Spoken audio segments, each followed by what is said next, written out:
Bueno, lo dicho, le damos la bienvenida al ministro de Trabajo, Pablo Mieres. Ustedes saben que el gobierno anunció un aumento adicional de 3% para jubilados y pensionistas y de 2% para trabajadores del sector público y sugiere algo similar, un adelanto de ajuste por inflación para los trabajadores privados. Para repasar el alcance de estas medidas y cómo se podrían aplicar justamente en el sector privado, que lo recibimos esta mañana. Mieres, ¿cómo anda? Bienvenido. Encantado de estar por acá. Bueno, primero que nada, ¿cuándo está citado, si es que ya hay fecha, el Consejo Superior Tripartito? Sí, tanto el Consejo Superior Público para poner a andar las mesas de diálogo por la recuperación de lo perdido por los funcionarios públicos a raíz de la pandemia, como para establecer la convocatoria a estas mesas del sector privado, van a ser el viernes. De mañana el sector público y de tarde el sector privado. Bien, ¿qué ambiente hay en esta previa? Porque ya tenemos, ¿no?, alguna muestra de, por ejemplo, los trabajadores públicos que dicen, bueno, viene bien, pero esto no se negoció, no se respetaron las herramientas vigentes. Desde el sector empresarial, por ejemplo, hablando del privado, bueno, se ve como que no hay demasiada capacidad y que de alguna manera es un cambio de reglas a mitad del camino.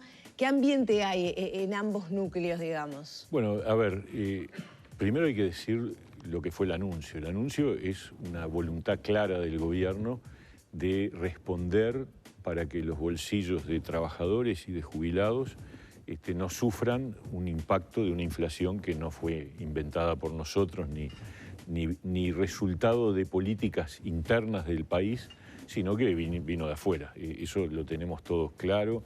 Es el impacto primero de las políticas que tomaron algunos países centrales con respecto a la pandemia y después el impacto de la invasión de Rusia a Ucrania, de una guerra en Europa, dos fenómenos que no se daban, uno en 100 años y el otro hace 70 años que no ocurría. Entonces, ese impacto que nos viene, digamos, contagiado de fuera, estaba arriesgando afectar los bolsillos de las personas en general.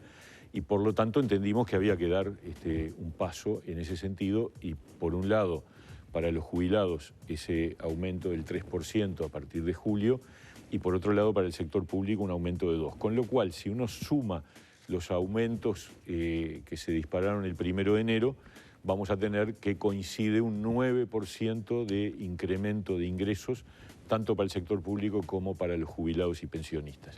Y 9% es lo que se espera que pueda ser la inflación del Uruguay en el transcurrir de este año. Quizás un poco menos. Algunos analistas hablan de 8, otros hablan de 9, por ahí va a andar, y con esto estamos de alguna manera cubriendo de que no haya pérdida de poder adquisitivo en el transcurrir del año.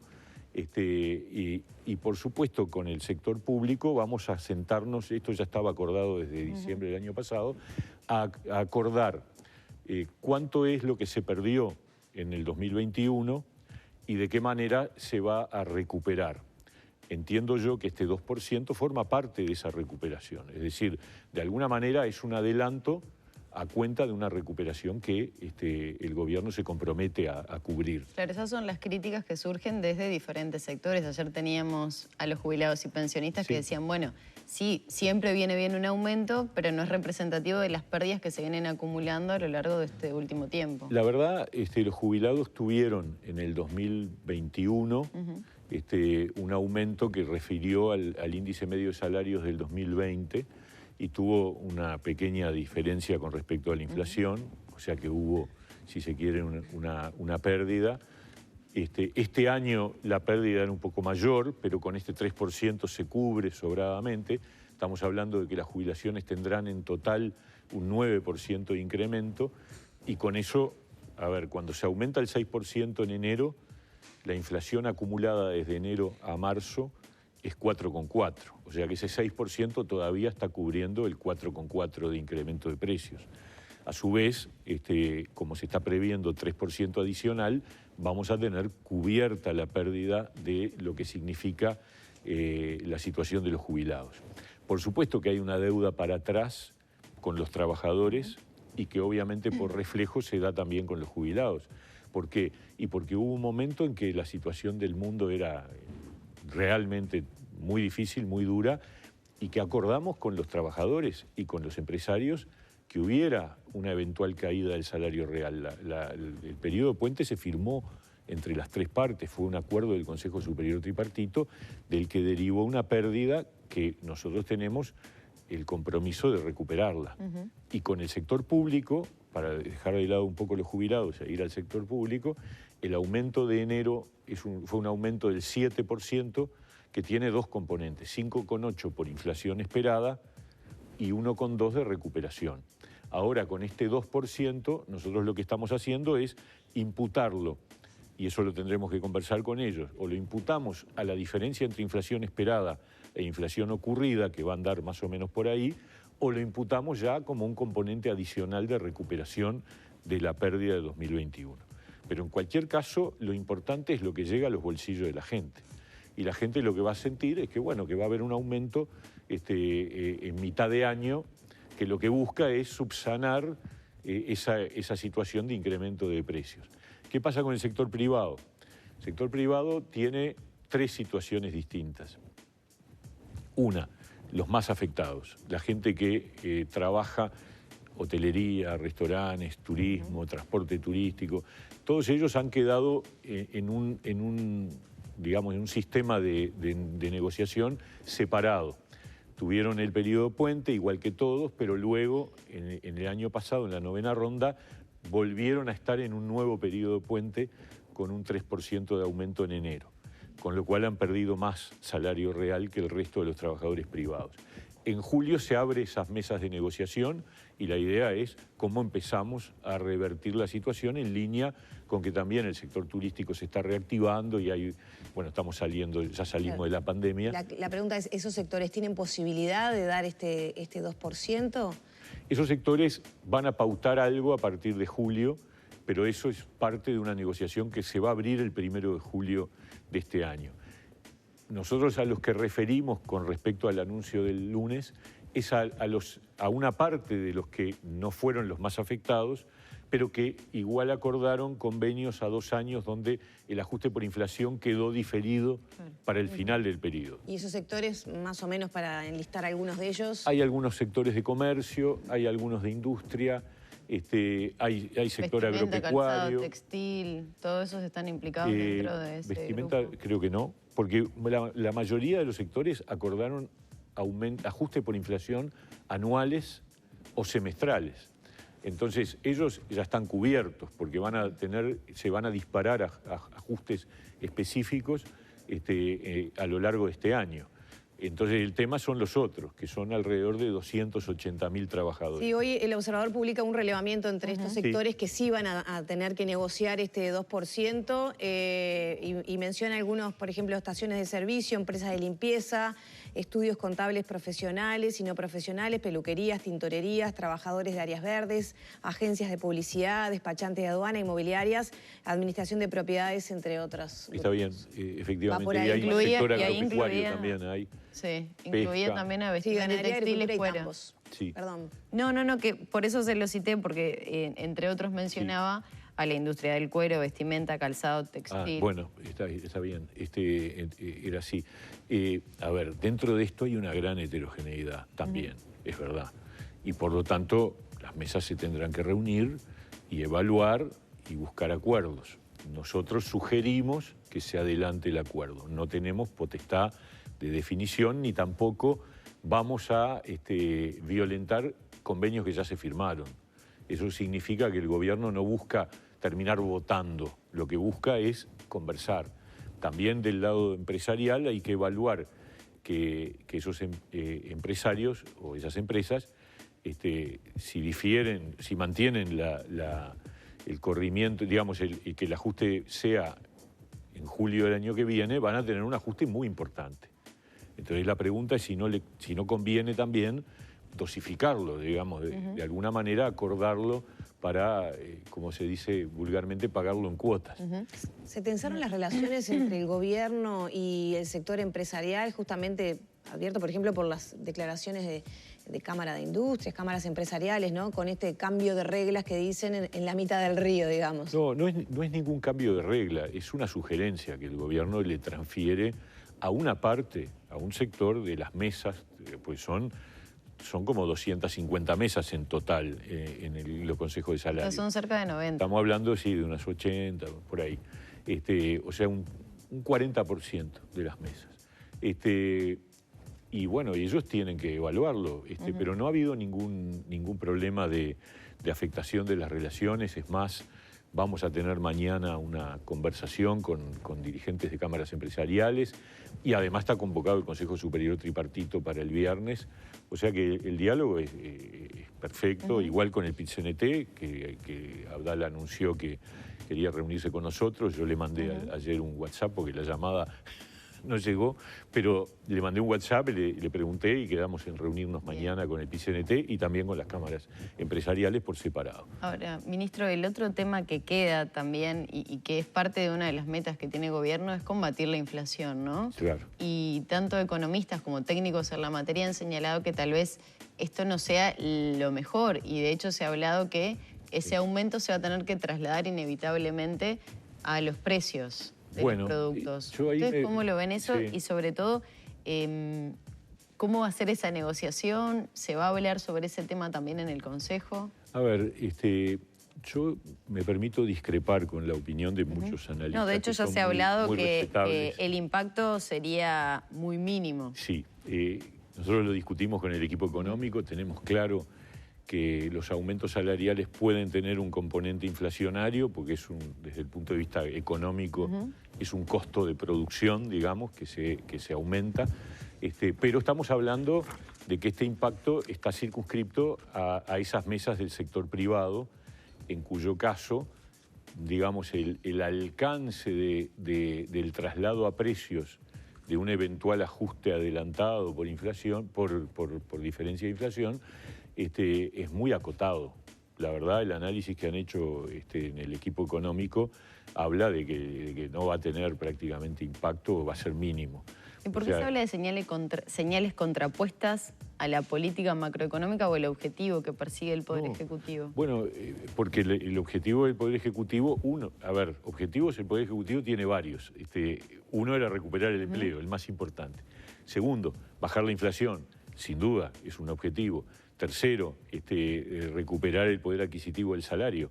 Esos son todos objetivos de la política económica del gobierno, compartidos entre el Ministerio de Economía, Ministerio de Trabajo y Banco Central. Porque también quiero decir, en este proceso de diálogo y de acuerdos que terminó con estas medidas, participó todo el equipo económico, incluido el presidente del Banco Central. O sea que él tiene perfecto análisis de cuál es. Bueno, por ahí se dice que se lo dejas más solo al Banco Central para combatir para nada. la Él formó parte de todo el proceso de diálogo, tuvimos reuniones, participó de todo el análisis.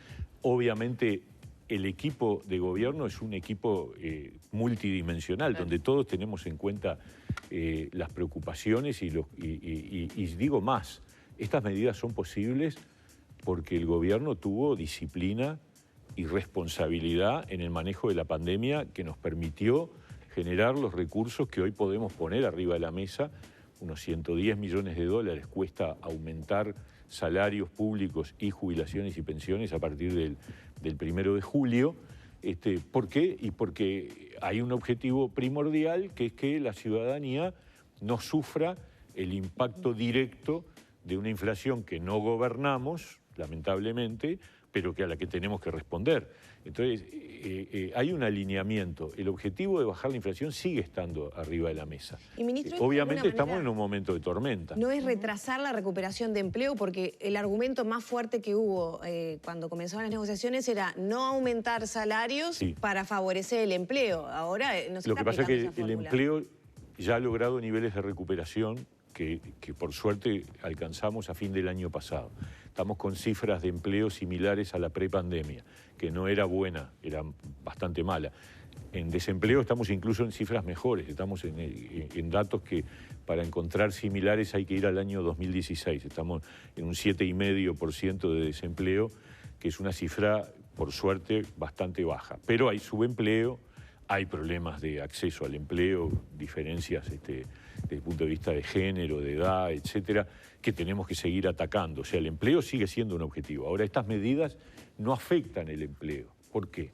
Porque no estamos tomando, las medidas sobre el sector público y sobre los jubilados y pensionistas no tienen nada que ver con el impacto en empleo. No, me refiero sobre todo al sector privado, porque ahora, mal o bien, le va a costar un poco más al empleador. Sí, pero está focalizado el salario de un en trabajador. ese conjunto de actividades.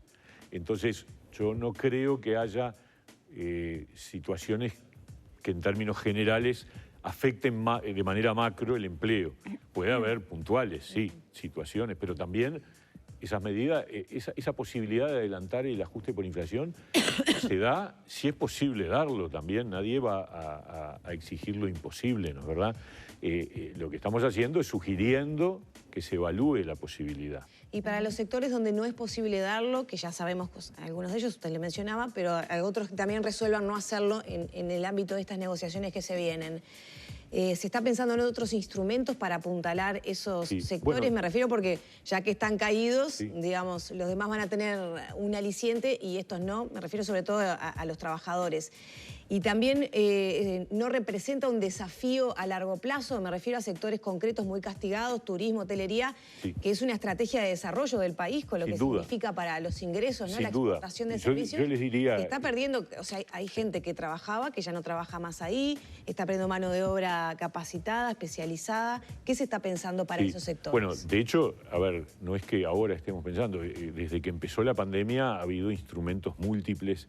Claro, pero más que nada de emergencia, seguro de paro parcial, prórrogas. ¿Qué pasa ahora como más desarrollo estratégico de apuntalamiento de esas áreas? Y yo creo que ese es un debate que vamos a tener que dar ya en la mirada de la salida.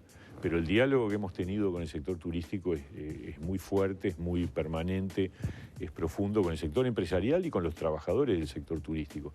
Ha habido subsidios especiales, ahora nomás resolvimos una nueva exoneración de aportes patronales para el caso de dos casos muy obvios, que son las agencias de viajes y los transportes turísticos. Y hemos tomado todo tipo de medidas en estos años y ahora tenemos que sentarnos a ver cómo hacemos para llevar adelante una política salarial cuando las dos partes están en dificultades, porque otra vez el riesgo con estos sectores es que ahí sí un aumento determinado podría generar la caída del empleo en ese sector. Ya el sector ajustado por empleo, eso es lo que yo interpreto. Pero está arriba de la mesa el debate y en julio hay que empezar a trabajarlo. Va a ser arduo, va a ser difícil, porque hay escasez. O sea, la reactivación turística ya está existiendo, pero necesita un timing, ¿no? Un tiempo de recuperación. La reactivación cultural también se ha reactivado de una manera, yo diría, más rápida que el sector turístico, pero lleva un año y medio de golpes permanentes. ¿Se iba a dar la última extensión del seguro de desempleo para este sector? ¿Era el definitivo o, dada la situación y el contexto, la coyuntura internacional, lo que ha ocurrido, tal vez esperaba una mejor temporada y no fue tal? Es una buena pregunta. No tenemos todavía una definición. En principio no tenemos marco jurídico administrativo para responder en ese sentido, porque necesitamos ley. Entonces hay que ver si el seguro de paro parcial, que está prorrogado por última vez hasta el 30 de junio, o las prórrogas de las prórrogas, como le llamamos nosotros, que es prorrogar más allá del año el seguro de paro total, vamos a ver si se puede. Ministro, ya para ir cerrando, a nivel político, ¿cómo viene el diálogo, el clima también en la coalición? Estas medidas también ahí generaron un poco de chisporroteos porque, por ejemplo, había sectores, pienso en Cabildo Abierto, que pedía otras... vio bien esta, pero pedía otras. No sé, no tengo muy claro qué posición tiene el Partido Independiente. ¿Cómo se viene trabajando, digamos, en los objetivos que cada partido tenía en la coalición de gobierno? Que me consta que algunos sectores se vieron sorprendidos por los anuncios de estas medidas, ¿no? La reunión del lunes previo a la conferencia de prensa hubo una opinión muy favorable de parte tanto de los líderes de los distintos partidos en esa reunión previa, porque son medidas que van en... a ver, la diferencia con las medidas vinculadas a los precios es que va directo al bolsillo de la gente. Mientras que cuando uno busca reducir precios, no tiene, por ejemplo, por exoneraciones fiscales, no tiene la certeza de que todo el monto de la exoneración se traslada a reducción de precio. Esa es la diferencia entre los dos instrumentos. No digo que no haya que usarlos, hay que usar los dos. De hecho, usamos los dos. Y seguramente el tema de los precios seguirá arriba de la mesa. Ahora se habla de la prórroga del caso del asado y habrá quizás otro. Pero es verdad que cuando yo digo se aumenta el sueldo, la gente recibe en su bolsillo ese aumento y lo va a usar para su consumo, etc. Mientras que si yo digo se exonera el IVA de tales y cuales artículos de consumo, yo no sé si la reducción de ese valor va a ser equivalente a la reducción del gravamen. Ese es el problema. ¿Se está dando esa discusión? Pero está arriba de la mesa y yo creo que todas estas cosas han servido para que digamos, la coalición sienta nuevamente una sintonía, ¿no? ¿Pero se consultó a los miembros de la coalición antes de tomar estas medidas? No, esto fue un trabajo de gobierno y obviamente hubo una reunión previa para... Se enteraron en la reunión de la tarde, digamos, Sí, previo a los anuncios. pero había algún diálogo interno. Y de alguna manera había una preocupación trasladada por los distintos partidos sobre el problema del poder adquisitivo. La había transmitido, por supuesto, el Partido Independiente, pero también los otros sectores, a través de distintos documentos, ¿no, verdad? ¿No será el presidente que lo está llamando? No. Para hacer algún anuncio más en vivo. Gracias. Bueno, gracias, No, un ministro. gusto grande, encantado. Cerramos por aquí entonces la entrevista con el ministro de Trabajo y Seguridad Social, Pablo Mieres. Ya son las 9 de la mañana, 18 minutos.